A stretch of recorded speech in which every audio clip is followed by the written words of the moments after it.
Hey, welcome back to Mike's Diabetes World. We take a look here and see what our blood sugar is. What? What's this? Sensor warm up. Let's just say I had a little bit of a problem with my pump at around 1:30. So shortly it'll start working again. But I can't tell you calibration, can't tell you anything. I was low and these went high. But we can take a look at this still.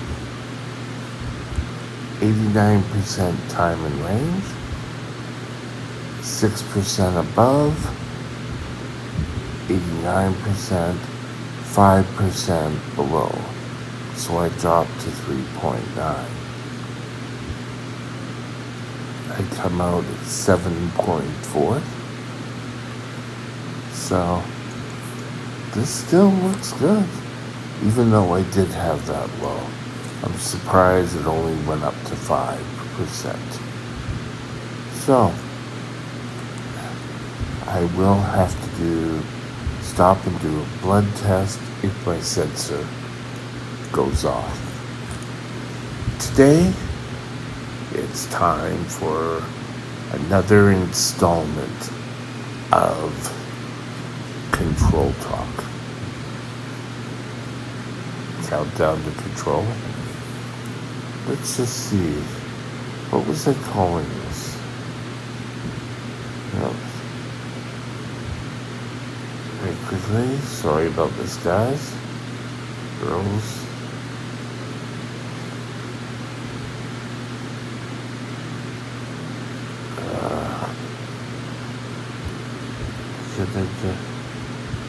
I don't do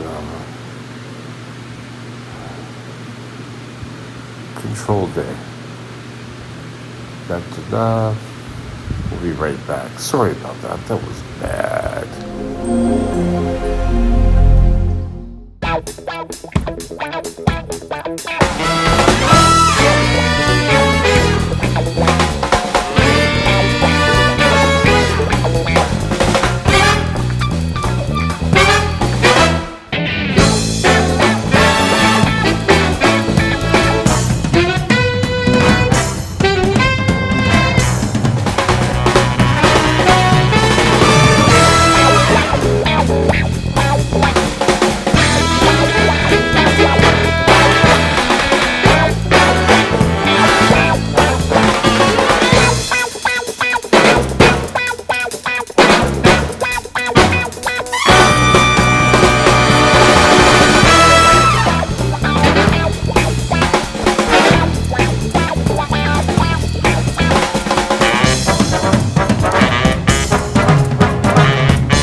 This channel is provided for informational purposes only.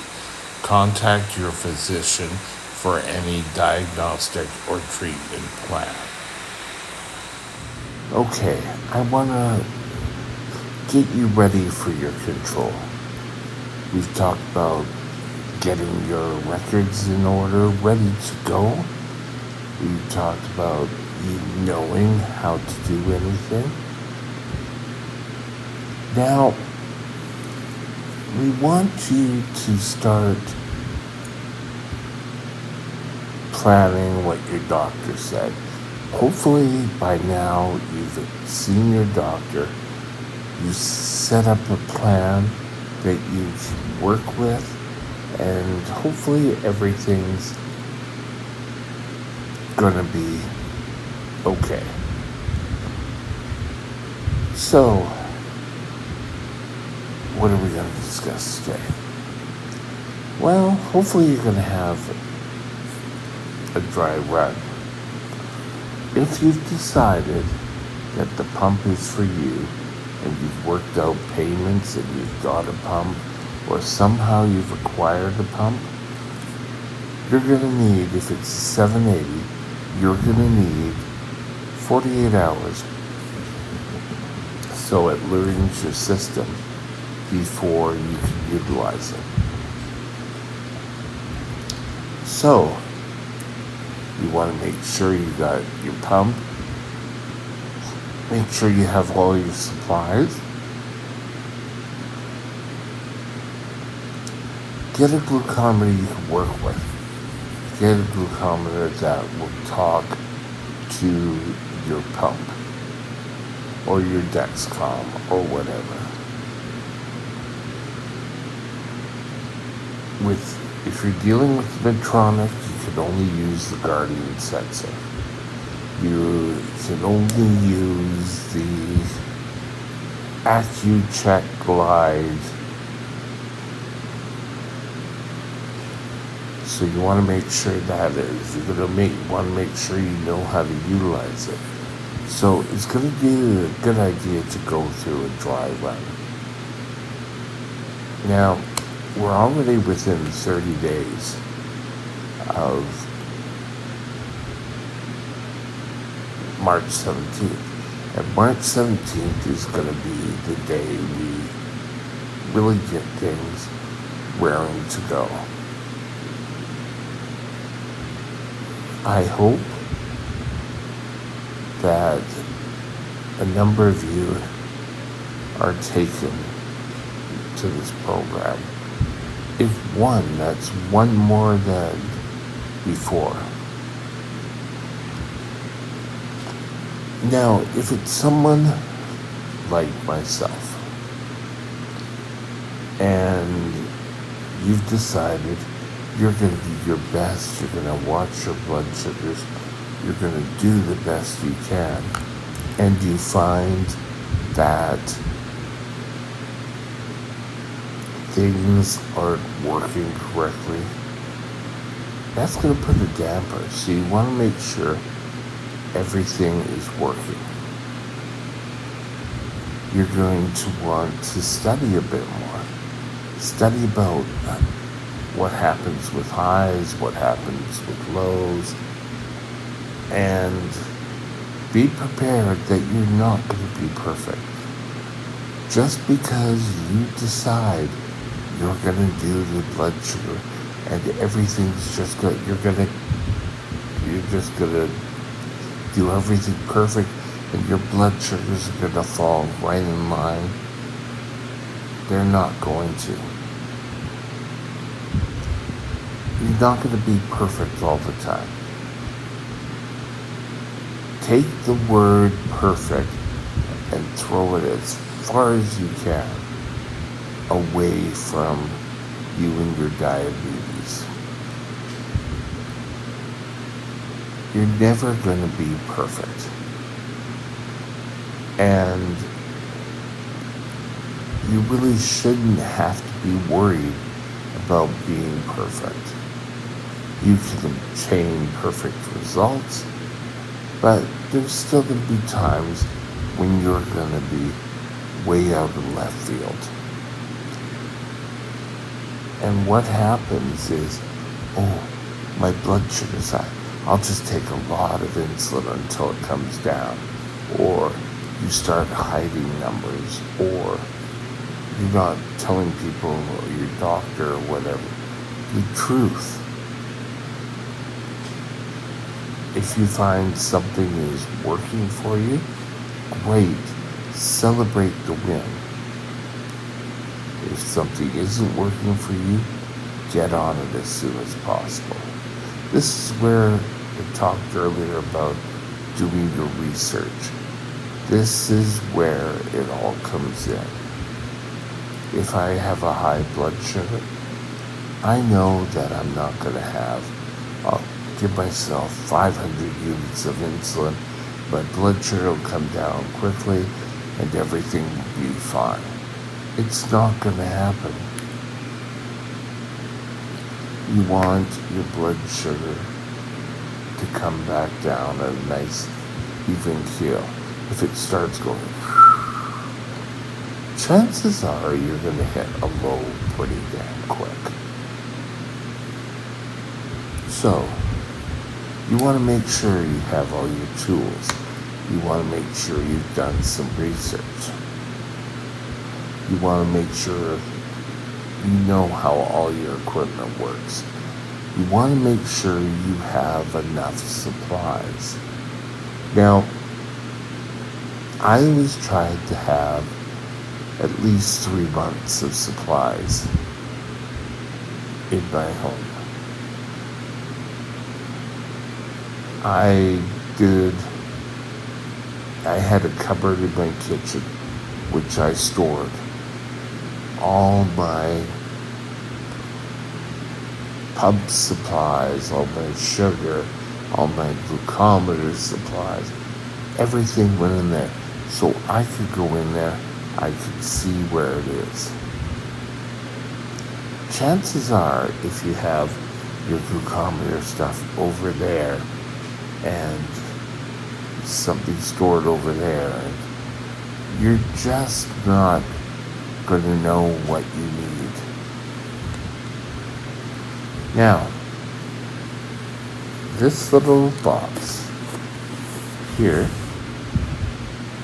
is all my diabetes stuff that I need on a regular basis. Over there, in a cupboard, I've got my sensors. So, everything is together on the most part. A lot of times, you need to reorganize stuff.